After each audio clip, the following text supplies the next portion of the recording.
Wish We Could Turn Back Time by Girlinpink44, Chapter 18. Once upon a time, meaning it was around 1972, Howard Stark bought a stretch of land in upstate New York. The wide open fields soon housed a warehouse. In the late 1980s, Obadiah Stane would store relics from the New York offices as he moved the headquarters to Malibu, California. In years that had once happened but now no longer existed, the land sat empty. Eventually, Tony would tear down the old warehouse and build a new, large compound to house the Avengers, their training and anything they could need. And then, one day, he'd die in the rubble that had once been that compound. Tony would have thought that the utter lack of landmarks from years that never would be would throw him off and make him unable to figure out what exactly had been where. But he remembered. Walking around the field, the warehouse, one day would be where the hangar would sat, already having been emptied out and distributed to other places. He wanted to build the compound sooner rather than later, but he could tell you where the gym sat, where he had spent hours upon hours working with Rhodey and supporting him throughout physical therapy, where the lab sat, where Peter and he had worked on projects, played and bonded, the press room outside of which Peter had made a very responsible decision, where the time machine had stood. About 100 yards away was where he had hugged Peter, the teenage version, for the last time. But at the moment, he was where he had died. The place he had stood, snapped, and then where he laid to breathe his last, before waking up here. If you asked most people who were trying to figure out where Tony had sent Obadiah Stane for a showdown, they'd assume he was up to some elaborate pre-battle planning session. What they wouldn't expect is for Tony to be laying on the ground, staring at the sky, and picturing another battle that took place here. Or that he would be remembering his own death. Tones? He turned his head to see Rhodey standing a few feet away. I died here. I know. His friend sat down beside him. Overhead, the sound of a jet caught Tony's attention, and he saw the jet that belonged to the X-Men landing not too far away from the warehouse. Tony wondered what they were doing here. Considering he was only a couple of hours away from Xavier's school, he had wanted to have a heads up of a potential battle. Not that Tony planned on it getting so far, but he hadn't planned on Germany going as far as it did. I was thinking of turning this into our base of operations for Thanos-related things. A place where we can meet with potential allies, train together, and gather resources and information. This place was meant to stand for so much. It did. And it can again. There was a faint whir of wheels as Xavier's chair made its way towards them. Welcome to what was, well, in a timeline that no longer exists, the Avengers compound. Tony sat up, turning towards the sound to find Hank McCoy and Logan with Xavier. You guys didn't have to come. We weren't going to leave you to fight this alone, especially since you picked a place so close to our base. Tony waved to the area around him. I died here. The final battle, the one we won but lost far too much, was here. That earned some quiet for a moment as everyone looked around. Tony checked his watch and got up, shaking himself out of his thoughts. Maybe putting this battle in a place with so many ghosts to haunt him had been a mistake. Too late now. I've got a suit in the warehouse. I have a feeling he'll come loaded. And while I want this to end as peacefully as possible, I doubt I'll get that chance. They made their way to the warehouse. Inside sat the suit, and Tony ran one last check of it. This would be the suit's first real test in this timeline. It was the first big chance people had of seeing it. While they were in an out-of-the-way area, he knew that the fight would gain notice on the radar soon enough. You made that? Hank walked over to the suit, examining it. That's amazing. Wait till I invent technology that will let me catch up to where I was before. That's gonna blow your mind. Tony smiled, patting the armor affectionately. You have no idea how frustrating it is to be shoved 15 years into the past when technologically you were already about a decade ahead of the rest of the world. I don't, Hank chuckled. Rhodey's phone rang and he picked it up.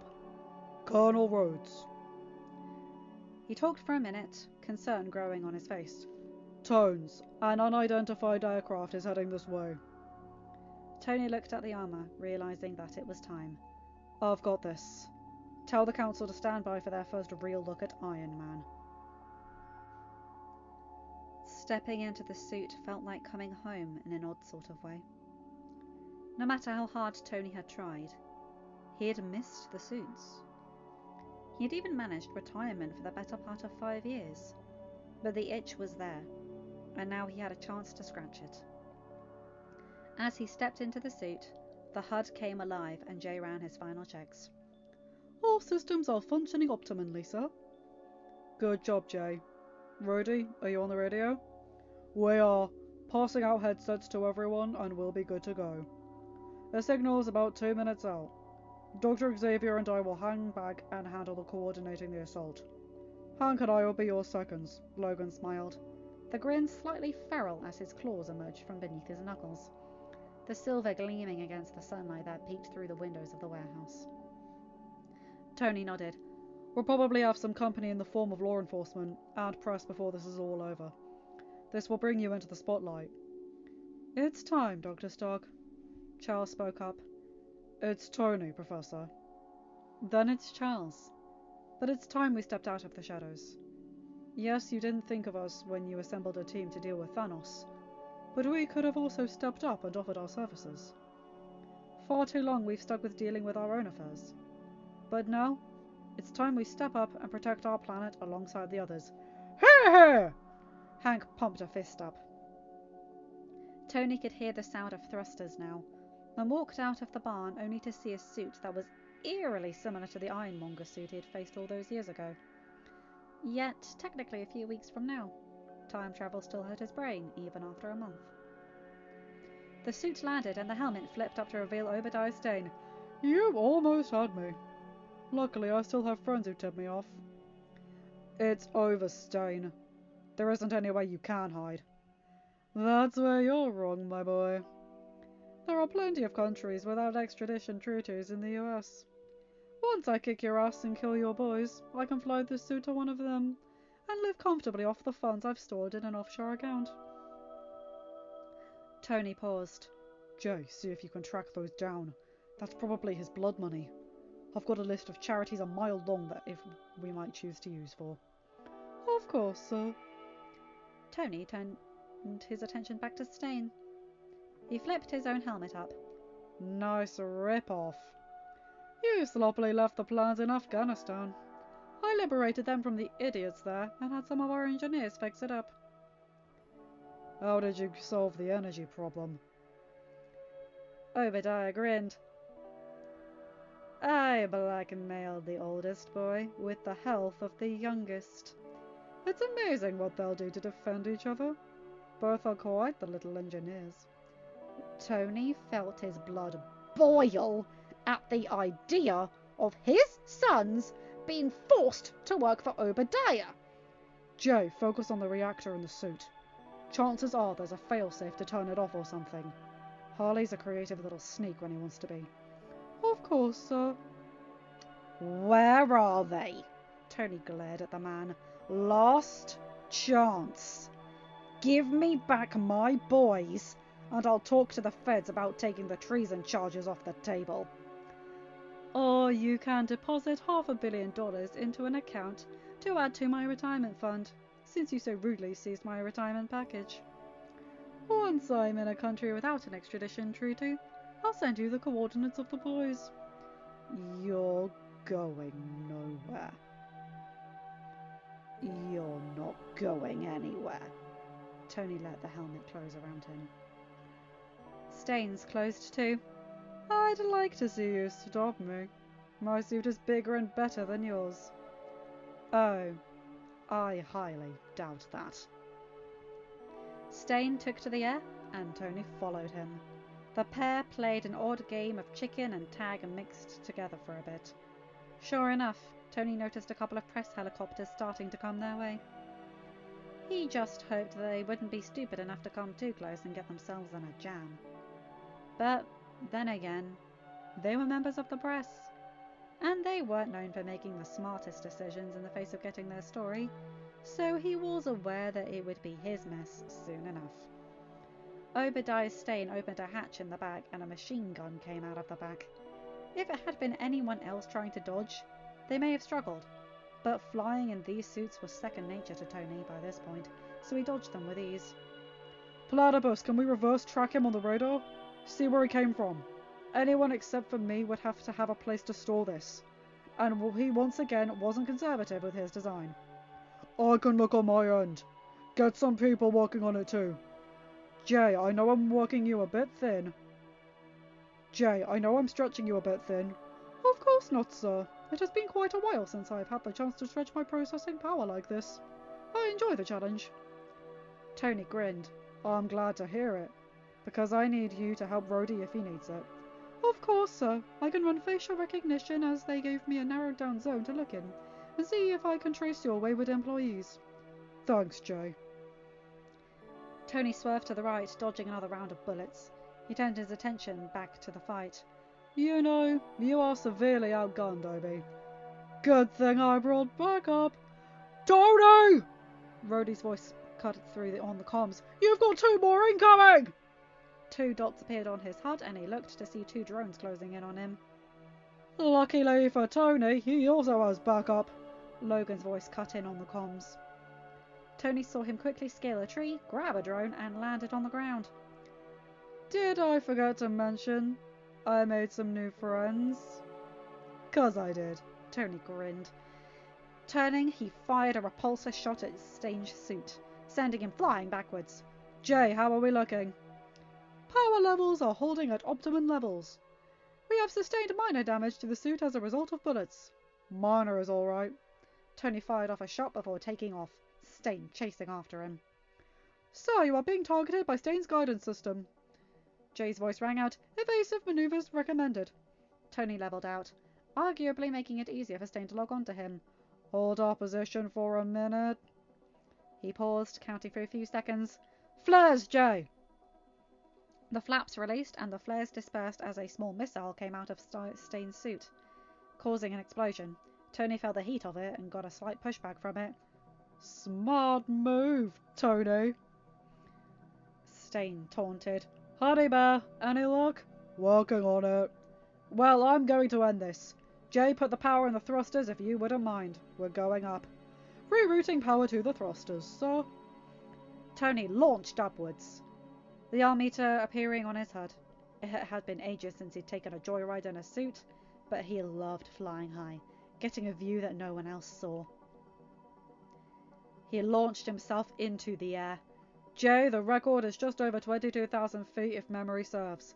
Make sure we document this. Of course, sir. 10,000. 15,000. 20,000. Tony glanced over his shoulder and saw Stane and his suit close behind. Already there were signs of icing on it. He switched to broadcasting. Hey, Stane. Quick question. What? What did you do to solve the icing problem? Icing problem? Tony sailed past the record and paused. Stane's suit was glitching. He could see the power flickering on and off before he began to fall. Yeah, it's a problem. Tony let him fall for a second before sailing after him. In theory, he should regain power in a couple of 100 feet above the ground. He switched back to his comms. Jay, let's start coming up with a plan. He's not dying on this fall. Stane free fell, and Tony followed behind. He had been running too low on power to properly appreciate Stane falling the last time he had done this. But this time, he was in charge of the situation.